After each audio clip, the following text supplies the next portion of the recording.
posible. Shoutout po sa ASTV. Please follow and subscribe. Hello Sir Sam, shoutout sa iyo. AKA Aral Cal. Biyahe na lang ako. Sila Sir Jerry. Saan ang biyahe? Sa? Nakaikot ka. Hindi pa. Tara. Tara, saan yan? Dito lang. 820. O sige, di pa ako nakatry dyan. Sige. Ayun, sak 3. Ika dito rin kasi ako. Oo nga eh. Sa San Joaquin. San Joaquin. Ayan na, sige. Alright. Ayan, kasama natin si Sir Louie Monteveros.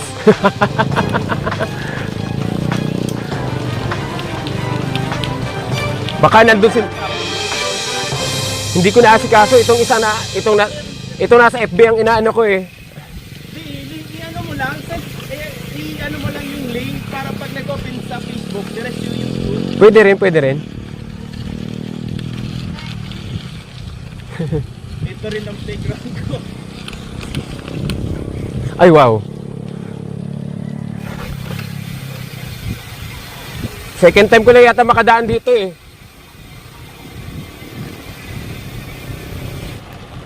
Ayan, yung jeepney. Medyo Paano ba yan? Paano ba yan? Paano ba yan? Yun. Ganda naman ng playground mo, sir. Nagkalat po yung mga ASO.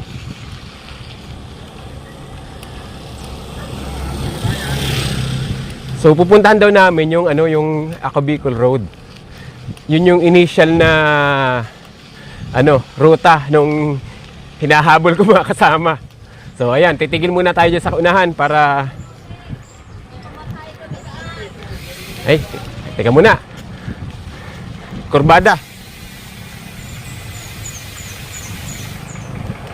Kurbada tayo. Wait. So ayan, narating na namin yung Mount Payon Circum o yung Acabicol Monument. At ayan, pumicture muna tayo rito sa gitna. So medyo unahan lang at ayan, kitang-kita yung Mayon Volcano. O, 'di ba? So picture pa tayo. Salamat kay Sir Louie. Yan, ito na tayo sa Barangay Matanag. Sakop na ng Legazpi.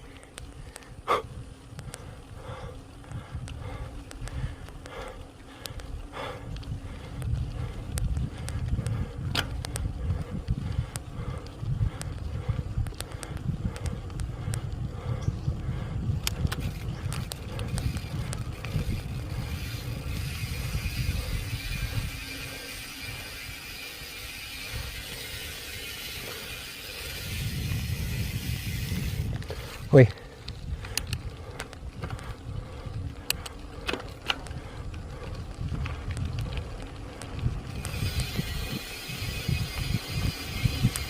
Pababa na po tayo. Sa unahan natin, may nakaparadang tricycle, motor. Gagamitin ko na yung ahon. Ay, yung bilis para magandang pag-ahon natin. First time kong dadaan dito pababa ng Santo Domingo. Buti na lang at na-timingan natin si Sir Louie.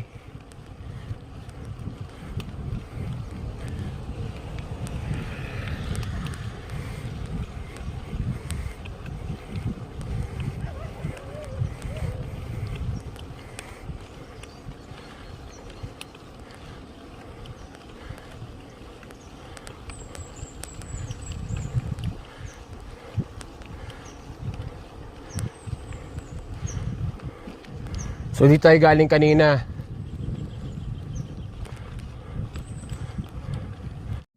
Adjust natin yung ating knee pads. Yun, no? Ayan. At yung pong kanan, parang yung parang sa Legazpi Boulevard, may may mga bricks na yellow, gray at red. Minsan gray na may lining na yellow, o minsan ay pula naman na may lining na yellow.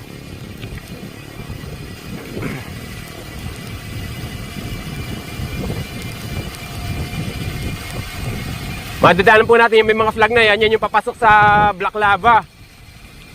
Dinadaanan naman nagte-trail run at dinadaanan ng ATV.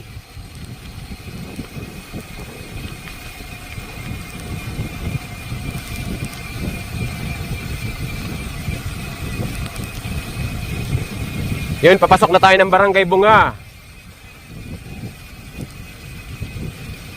Salamat na lang kay Sir Louie Montiveros na tayo ay sinamahan.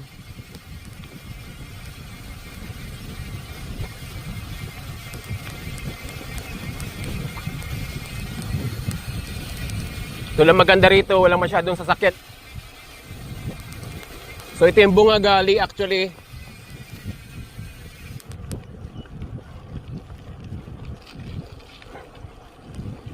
Ang ganda kausap ni Sir, hindi budol. Yung sinasabi dyan lang sa unahan, malapit lang. Totoong malapit lang. Usually kasi yung iba, pag sinabing malapit lang ilang kilometro pa pala. Wow! Oo, di ba?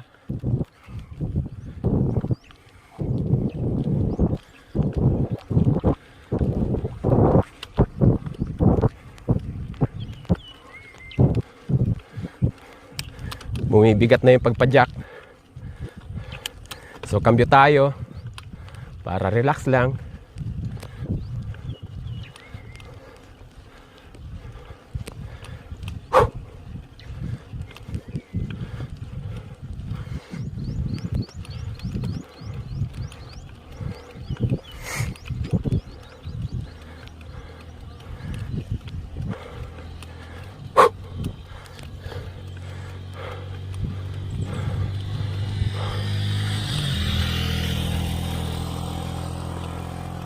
Yun. Yung sa unahan natin yan, nagmumotor na yung nagsasurvey. Siyempre, binalikan ko ito after few days. At tumuloy-tuloy ako. At dahil hindi ko pa nadaanan yung papuntang Kamalig, minabuti kong doon dumaan. Para naman makompleto yung ating experience sa Ako Bicol Road. At medyo challenging po yung papunta doon. Kung di nyo pa na-try, contact nyo po ako at sasamahan ko kayo dyan.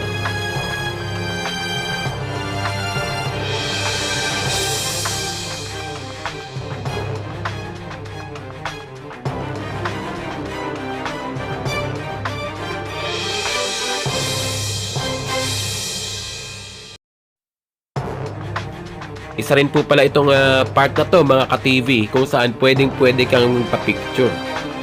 Magandang view rito. Medyo nga lang dahil may pagka-hazy. Pero pag clear na clear yung skies, napakaganda. Kitang-kita yung outlines ng Mount Mayon. Siya nga pala mga ka-TV, yung pagbabalik ko rito sa Ako Bicol Road, no? Mapapanood po natin sa darating na episode ng Digdi sa Bicol na pinamagatang Revenge Ride to AKB Road. Abangan po ninyo yun.